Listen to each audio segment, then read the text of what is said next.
everyone. Welcome to our second evening of Contact with Bashar. And today's session is actually a little bit different. It's entitled Orinoco's Quest. And in this one, Daryl's going to be reading a chapter, it's actually a bedtime story. And this story that he's going to read to us is a familiar story to Willa and the other hybrids of her time, and it's a bedtime story. Hope you all have a wonderful time this evening in this contact experience, and it's now my pleasure to introduce to you the very talented channel for Bashar, Daryl Enka.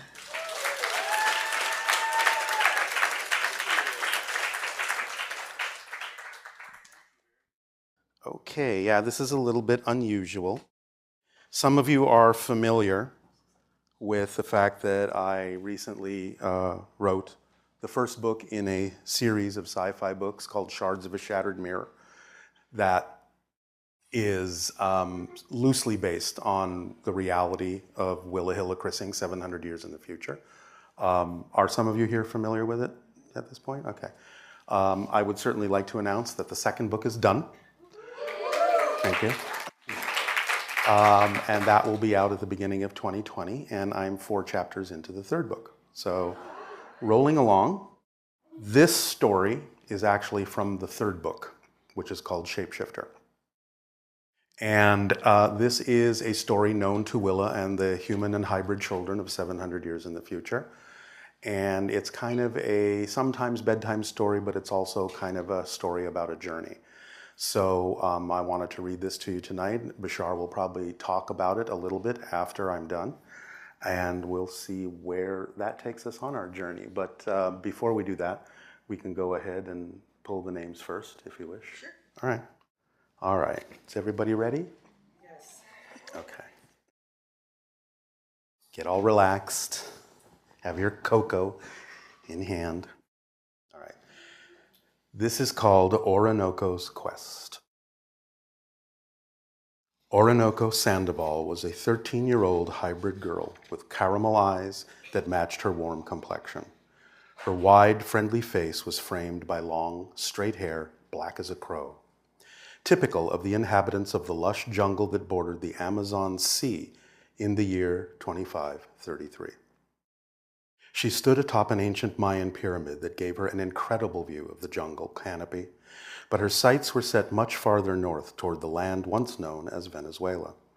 Some still referred to the original country names for convenience, but Orinoco had grown up hundreds of years after the sea levels rose, hundreds of years after the landing, and just as long after deconstruction and restoration had transformed most of the planet back to a relatively natural state. Thus, she knew no borders save those drawn by nature, such as rivers, lakes, mountain ranges, and oceans. The place she would travel to was now known only by its most stunning natural feature, Cueva del Fantasma, which meant the cave of the ghost. Though in reality a collapsed gorge rather than a true cave, Fantasma was nevertheless impressive. Its ceiling was over 600 feet high, and it hosted a towering waterfall at the entrance. Orinoco would begin her vision quest there, and then move through the twisting tunnels of the other cave systems nearby in her search for a vision that would reveal her purpose in life.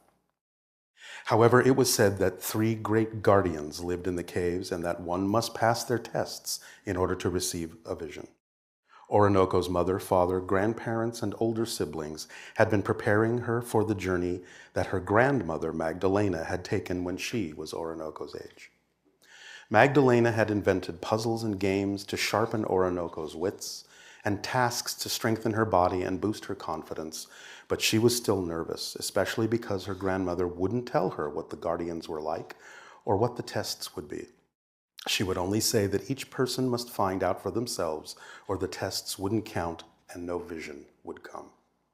The only thought that allowed Orinoco to relax, even if only a little, was the knowledge that her grandmother's vision quest led her to become a powerful medicine woman, cherished and respected far and wide for her wisdom and knowledge of healing plants and herbs.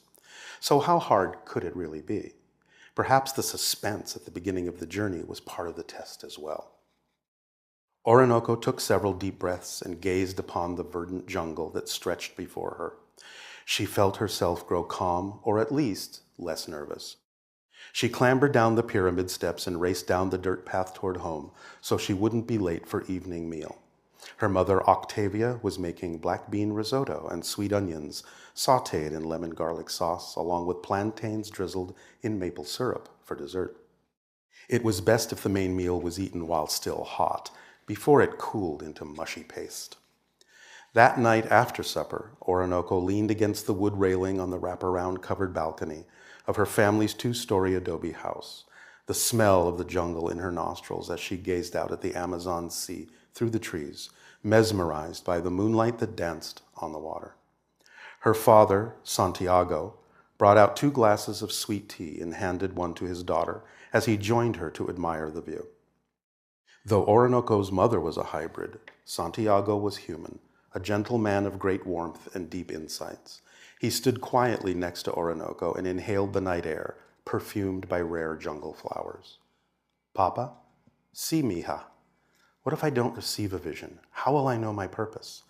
Your purpose is the same as everyone's, to be you the best you can be, Santiago assured her. We each express our purpose differently by acting on what gives us passion in life. Your vision may reveal the best way to follow your passion, may allow you to discover something deep inside yourself that you weren't aware of. If you learn from what the vision shows you and use the knowledge to more fully express your true nature, you will fulfill your purpose in life. Orinoco absorbed her father's wisdom as she sipped her tea. You mean like mother's art? Yes, but it's not just about painting, her father said. It's about what her paintings reveal about her spirit, her soul, and how they act as mirrors for others, to bring forth thoughts and feelings they didn't know were hidden within them until they gazed upon your mother's beautiful works of art. I hope I have a vision as strong as grandmother's, Orinoco said. Santiago's laugh was soft and soothing. Wish for a stronger vision, mija. Children should aspire to be greater than those who came before.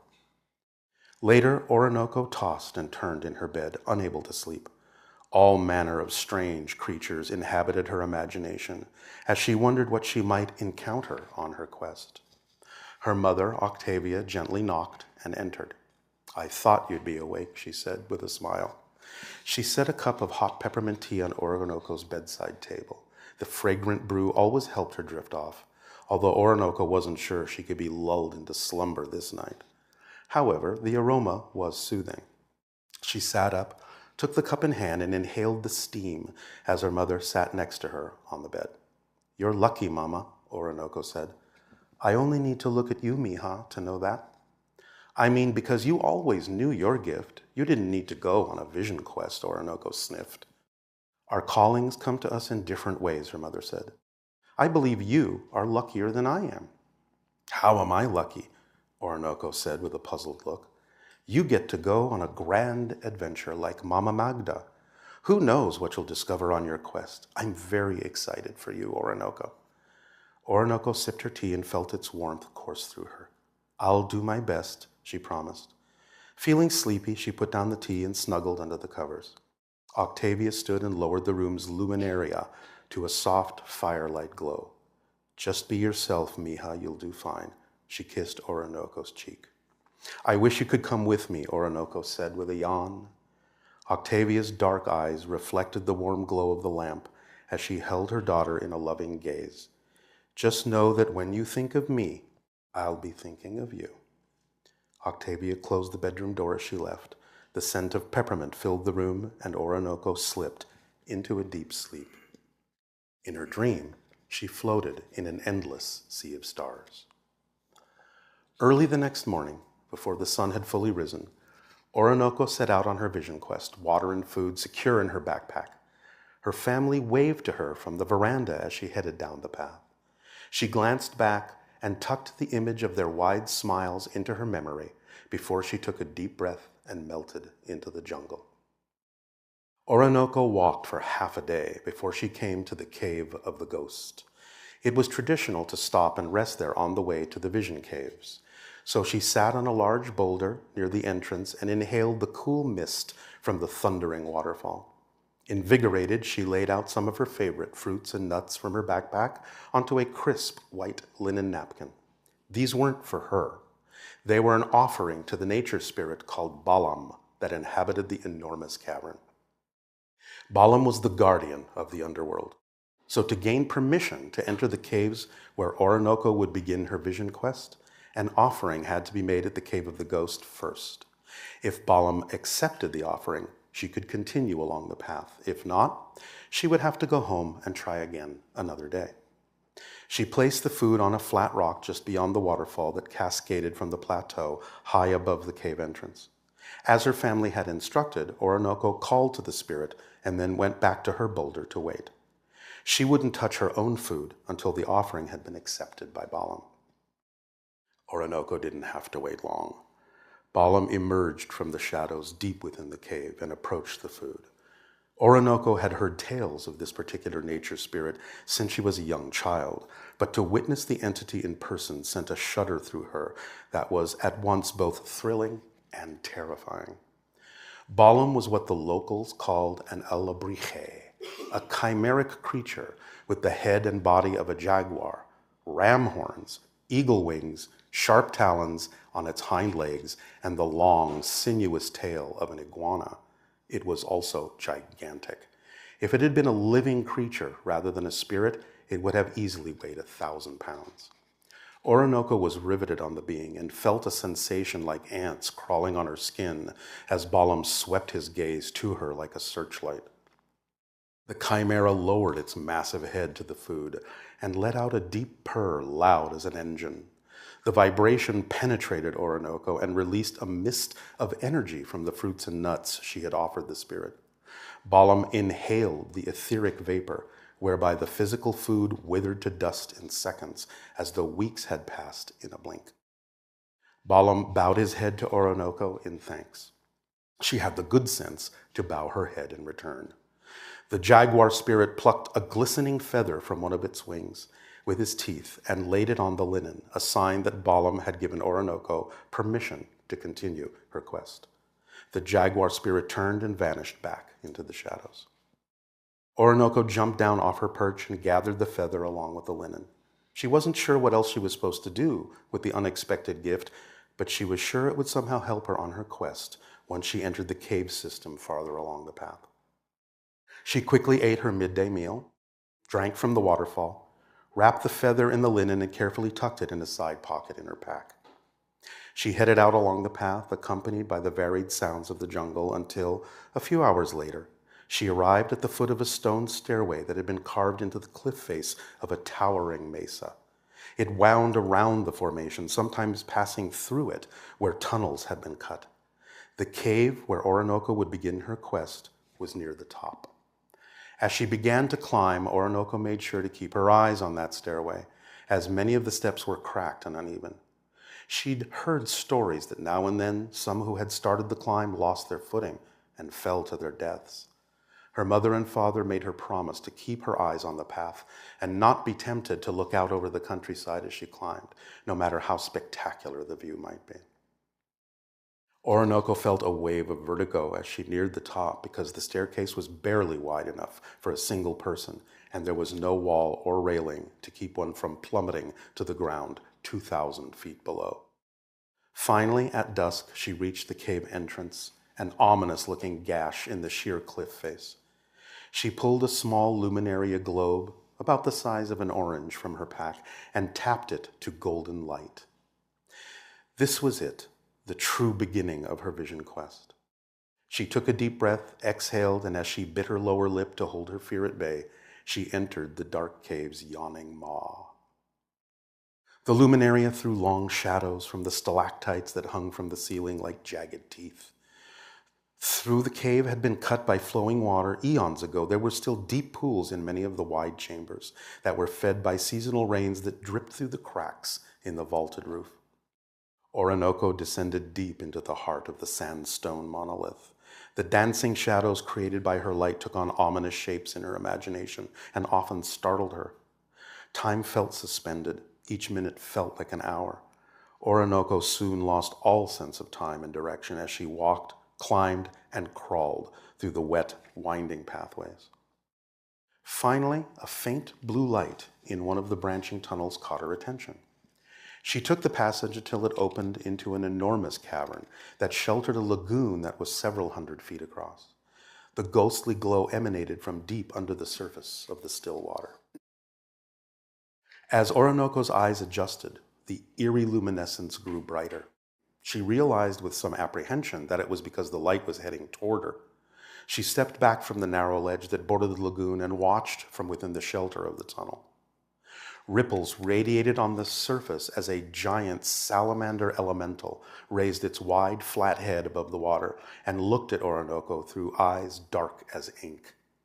The ethereal creature emerged from the lagoon and pulled itself onto a large flat boulder where Orinoco could see its slick, slime-coated body. It was a deep bluish black, splotched with neon blue spots that illuminated the cave. The elemental uttered a challenge with a voice like liquid light. If you wish to pass, then knowledge is your key. The answer's in plain sight. Just tell me what you see. Orinoco gathered her courage and stepped back into the cavern. She looked around as she tried to fathom the salamander's meaning. There was nothing unusual about the cavern except that there were several tunnels on the opposite side of the lagoon that led off in different directions. She didn't see anything that made one tunnel stand out over another. Orinoco wondered how she would know which tunnel to take if she made it past the elemental. That must be the test, she thought. Since there were no other clues in the cave, she turned her attention back to the salamander. Its rubbery skin reminded her of the deep velvety purple color of the night sky just after dusk, when stars began to twinkle. It suddenly hit her. The glowing spots on the elemental's body weren't random. They looked exactly like the constellations her father had taught her about on the evenings they spent staring at the night sky from their balcony. The Pleiades were there, along with the Orion constellation and its 3 belt stars, that if one drew an imaginary line through them, pointed directly at the brightest star in the sky, Sirius. The spot on the salamander that represented Sirius glowed brighter than all the other asterisms on its body. Its light also illuminated one specific tunnel. Your body is the night sky, Orinoco exclaimed, and Sirius lights the way. Well done, daughter of night, the salamander said. You may continue on your quest. The elemental slipped back into the water, and its body no longer blocked Orinoco's view of the stepping stones that led across the lagoon to the tunnel. She followed the path, entered the tunnel, and continued on her way. The tunnel was filled with sharp, jagged boulders that Orinoco had to climb over or squeeze around. Often she had to remove her backpack and push it ahead of her in order to fit through a narrow space. After what felt like an eternity, she emerged into another large cave, her hands, arms, and legs covered in small cuts from the razor-edged rocks. She stood, held up her luminaria, and peered into the domed cavern. An enormous spider web stretched across the entire expanse of the cave, and in the center, a huge black tarantula with 3 blood-red spots on its abdomen clutched the web with 8 spiny legs, each one 3 times the length of Orinoco's arms and thick as tree branches. Her luminaria was reflected in all 8 of the spider's enormous eyes, but it also revealed several skeletal remains and desiccated corpses caught in the sticky web. Orinoco felt cold fear grip her heart. She took several deep breaths as Magdalena had taught her and slowly felt the warmth of her resolve flood back into her veins. The spider's voice was an eerie whisper that made Orinoco's skin crawl. If you wish to pass, then stealth will be your key. Make your move along a path that my eyes cannot see. Orinoco studied the web. There were several gaps between the web strands that were large enough for her to pass through without getting stuck, but there was no way to approach the gossamer trap without the spider watching her every move. She thought of extinguishing the luminaria, but then she'd have no way of finding a safe path in the dark. Besides, the tarantula was used to living in the dark. It could probably sense her even if the cave was pitch black. That's it, she realized. The spider lives in the dark. Orinoco held the luminaria overhead and tapped it to full brightness. It was blinding as a miniature sun. The tarantula emitted a high-pitched whine and shielded all 8 eyes with its forelegs. Orinoco ran for the gap in the web before the spider's eyes could adjust. One of the giant arachnid's spine-covered legs shot out to snare her, but Orinoco was through the gap in a flash. The spider's legs scraped against the cave wall with a sound like nails on slate. Orinoco kept running until she was well beyond the tarantula's reach. Orinoco lowered the luminaria's light to a soft glow as the spider rotated its body around and peered at her through the web that prevented it from pursuing her. "Well done, daughter of light," the spider says. "You may continue on your quest." Orinoco bowed her head as a sign of respect and headed down the tunnel at the far end of the spider's den. She continued through the new tunnel, which was more round and smooth than the other passages had been. It twisted and turned and snaked its way through the mountain until it came to a dead end where a waterfall plunged downward into a wide, dark hole. The luminaria did nothing to reveal how deep the hole went, and without a rope in her backpack, Orinoco had the sinking feeling that she would either have to jump into the black pit or go back the way she came to try another route. It didn't make sense to her to face the spider and the salamander again, so she decided to take a leap of faith, as her grandmother must have done. Orinoco held her breath and jumped. She only fell a few yards before the hole curved into a smooth, tubular waterslide. She held the luminaria tight against her chest as the rushing water carried her through curves, dips, straightaways, until the gush of water flushed her from the tunnel and deposited her on her back in a shallow river that coursed through the next cavern. She slid to a stop a few feet from the coiled scales of a titanic sleeping serpent. Orinoco backpedaled toward the tunnel exit. She knew there was no way back up the water-drenched slope, so she stood and pressed her back against the cave wall. She tapped the luminaria down to its dimmest setting in the hope that the serpent would remain asleep if the cave was dark. Orinoco tiptoed to the cave's perimeter as she searched for a path around the snake, but the serpent woke and uncoiled its tail to block her way. Its head rose 10 feet in the air. Its burnished scales gleamed like copper in the dim light. Its glistening yellow eyes stared down at Orinoco as it flicked its forked tongue to taste her fear. She backed away, but there was no place in the cavern the serpent couldn't reach. The only tunnel out was high up on the cave wall. She realized that if she couldn't solve this guardian's challenge, she'd be doomed. "If you wish to pass, then perception is the key," the snake hissed. "Tell me what is real and what simply cannot be."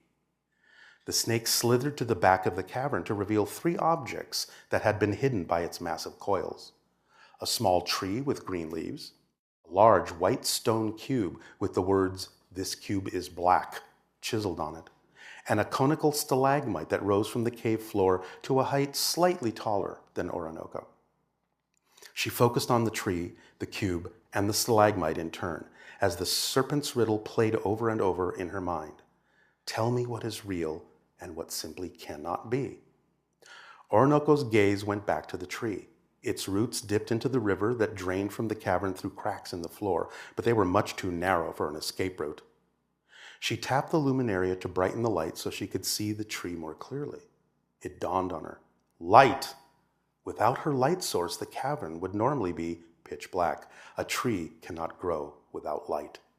She pointed to the tree and said, "The tree is not real." As soon as the echo of her words faded, so did the evergreen illusion. Only the cube and the stalagmite remained. "Very good," said the serpent. Orinoco's eyes flickered back and forth between the last 2 objects. Stalagmites were, of course, common to caves, so it could be real. The white cube that proclaimed itself to be black seemed like an obvious fallacy, but it felt too obvious. There was a trick here, but Orinoco struggled to parse it. "May I touch the object?" she asked the snake. "Be my guest," it answered, stretching out the word guest. Orinoco placed her palms on the cube in the chance the white coloring would rub off to reveal blackness underneath. However, the cube retained its alabaster sheen. She turned her attention to the stalagmite. Her eyes tracked upward from the floor to its tip. Her gaze continued upward to the ceiling. Something was wrong, though she couldn't immediately put her finger on it. She brightened her light and craned her neck as she searched the cave roof. There was no sign of a dripping water that would have formed the calcified cone, let alone a stalactite pointing downward. Of course, a stalagmite cannot form without a stalactite forming first. Orinoco pointed to the stalagmite. This isn't real. The stalagmite crumbled into dust and was washed down the cracks by the river. Excellent, the snake hissed. The cube was the only thing that remained. But since the tree and the stalagmite were illusions, did that mean the statement on the cube was true? Orinoco thought that maybe it was only an assumption on her part that one of the objects had to be real. Maybe they were all illusions. She puzzled over it for several minutes and thought back to all the puzzles her family had created to train her for this quest. She thought about the science her father taught her, the wisdom her grandmother had shared, and the tricks of light and color her mother used in her art. Light and color, a white cube that said it was black. This was a puzzle about light and color. The serpent said that perception was the key. She remembered the science behind perception. She only saw the cube as white because the full color spectrum was being reflected from the cube to her eyes. No color remained with the cube, therefore the cube was, in fact, actually black. She backed away from the cube and faced the serpent. The cube is real. The cube remained, and the serpent bowed its massive head in respect. Well done, daughter of sight. You may continue on your quest. The serpent rested its head on the cave floor. Climb upon me, it said. Orinoco suspected this might be another test and hesitated. Fear not, said the snake. I am your way out. She realized what he meant. She gently stepped onto his wide, flat head as he slowly lifted her up to the tunnel high up in the cave wall. Orinoco stepped off into the tunnel and turned to the serpent. Thank you. May your vision be strong, said the snake. Orinoco smiled, bowed, and headed down the tunnel. The path was straight and smooth and opened onto a wide ledge that overlooked the jungle canopy far below. The sky was full of stars, and the full moon frosted everything in silver. Orinoco was transfixed by the beauty of the panorama that stretched to the horizon. She felt that her heart might burst with joy, and that, if she would only spread her arms, she could fly. Then Orinoco remembered the feather that Balaam had gifted to her. She carefully pulled it from her pack and held the quill before her eyes. It gleamed in the moonlight, a symbol of promise and possibilities beyond imagination. Her heart was lifted and her body felt lighter than air. This was her final test, a true leap of faith. She clutched the silvery plume as tight as she could, stretched her arms wide, and sprang from the ledge. But rather than plummet to her death, she rose into the night sky, toward the stars that gleamed like jewels set into the velvet void. Orinoco flew higher and higher until she broke through the atmosphere and sped into space. She flew faster and faster through the airless ocean of stars and suddenly realized that it was her spirit that had soared beyond the grip of Earth's gravity, while her body remained far below in the land of the living. She felt an indescribable freedom, an unbound and limitless potential within her. She understood with sudden crystal clarity that her place and her purpose was among the stars. She was an explorer and would chart a course through the heavens, guided by the stars like the ancient mariners who crossed the oceans to discover new lands. A triangle of constellations coalesced in front of her, a spectral gateway to realms unimagined. Orinoco passed through the gate and shot across the cosmos faster than the speed of light. Her vision climaxed in an incandescent burst, brighter than 1,000 suns. She awoke, back on Earth, and found herself at the base of the steps that led up to the cave where her journey had begun. She had no memory of how she'd made her way down the monolithic mountain. The thought crossed her mind, maybe she'd never gone up, and that the whole journey had happened in a vision. But none of that mattered. She had her vision, she knew her path. She stood and raced homeward through the jungle, eager to share her experience with her family, especially Grandmother Magdalena.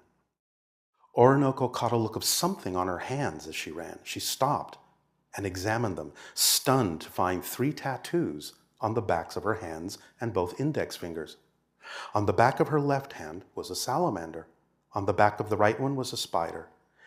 As she brought her thumbs and fingers together to form a triangle, the snake tattoo crossed from one index finger to the other, half of the serpent on each finger splitting it in two. Orinoco looked more closely at the tattoos. Each had a pattern of dots on its body. A single dot on the salamander, 3 dots on the spider, and several on the snake. She realized from her father's training that the dots represented constellations.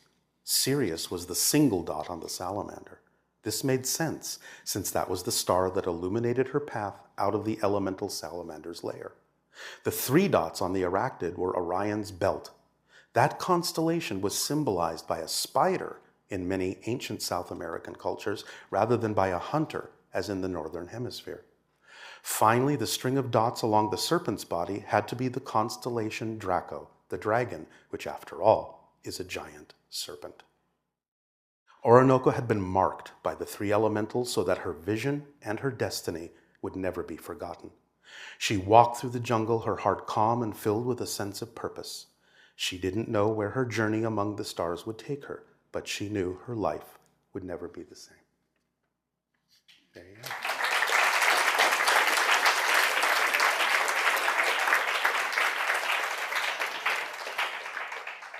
Did you enjoy that? Yes. Thank you.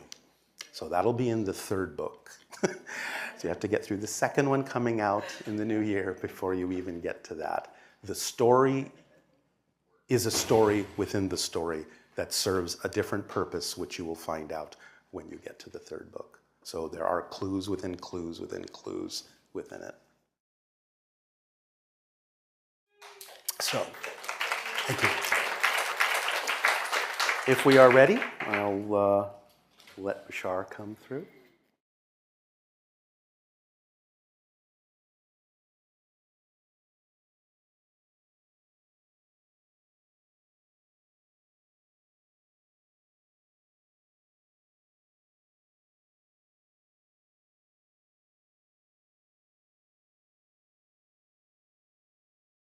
All right, I'll say good day to you this day of your time. How are you all? All right. Thank you. Orinoco's quests. You have been told this story this night of your time because this is a representation of a shamanistic journey. And by following many of the principles, by anchoring to the earth, by opening to its secrets, by expressing yourself more as nature rather than simply being within nature, you all become your own version of the idea of a shaman. Able to ground yourself firmly to Gaia, the earth, and yet then simultaneously be capable of reaching to the stars, the heights, other realities, other dimensions, other beings, other consciousnesses. Also, this story coming from what you call your future shows you the kinds of things you can experience now, but will experience on the future earth, when the elementals are revealed to you through the increase of the vibration of your senses, when the hybrids have landed upon your world and begin to blend with your society. But the story is told to you now as a seed that will grow within you, not only to allow you to take that vibration into your hearts, into your minds, and in your spirits, and allow it to grow for future generations, but also for yourselves to begin your own shamanistic journey within.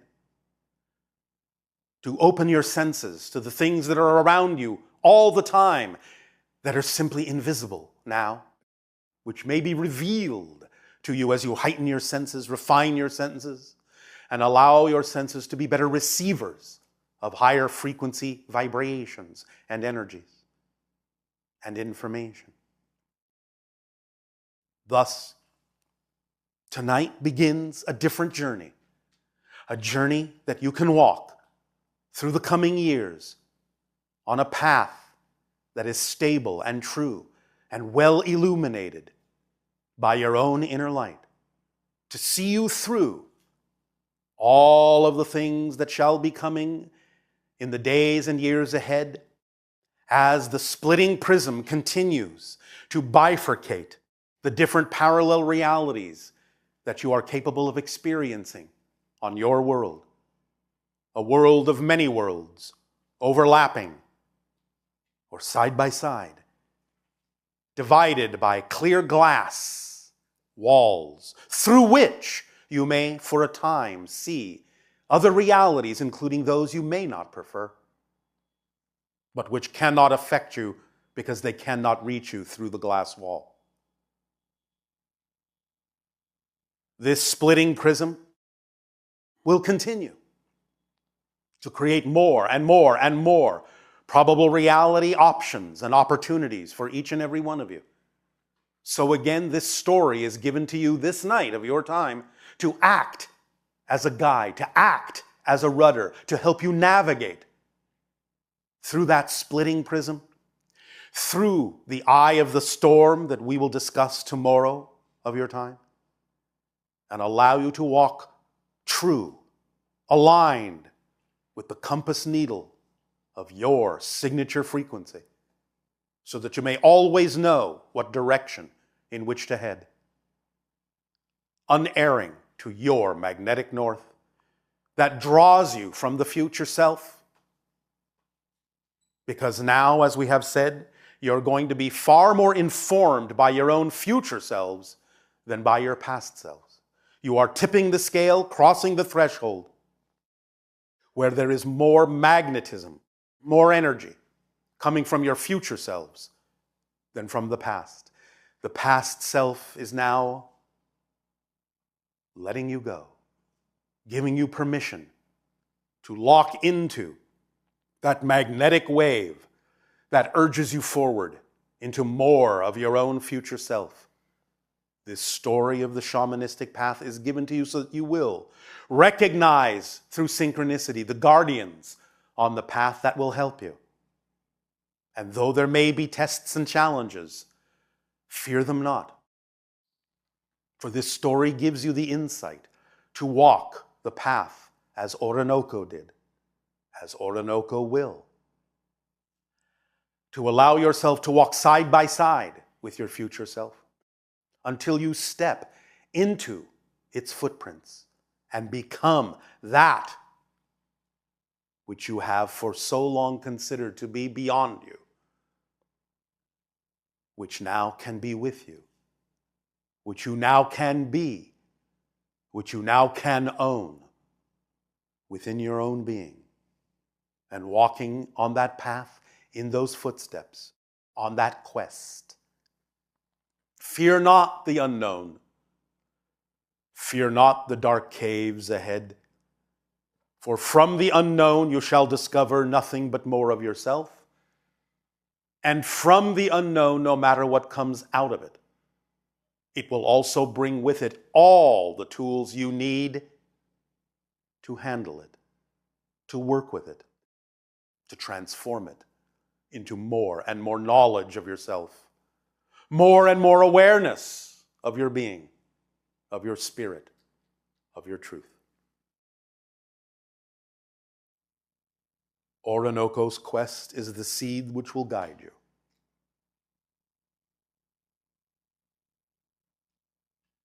So walk the path with firm resolve. You can bring with you the wisdom of the past, the wisdom of the ancestors, as Orinoco did. But use it facing forward, not looking back. For as your year of 2020 comes upon you, from within your own language, it is not only, as we have said, the 2020 vision of looking forward, but the 2020 hindsight of understanding everything you have been to bring with you in great clarity, to be able to walk with clarity into your future self. Orinoco's quest is your quest to discover yourself, your true self, your whole self. Enjoy the journey. We thank you for allowing this story to be shared with you this night of your time. Remember it as you fall asleep tonight in the cozy warmth of your beds. Let it wrap you in the blanket of its arms and walk into the dream world with Orinoco. You will find great wonder and mystery therein and great beauty within yourself.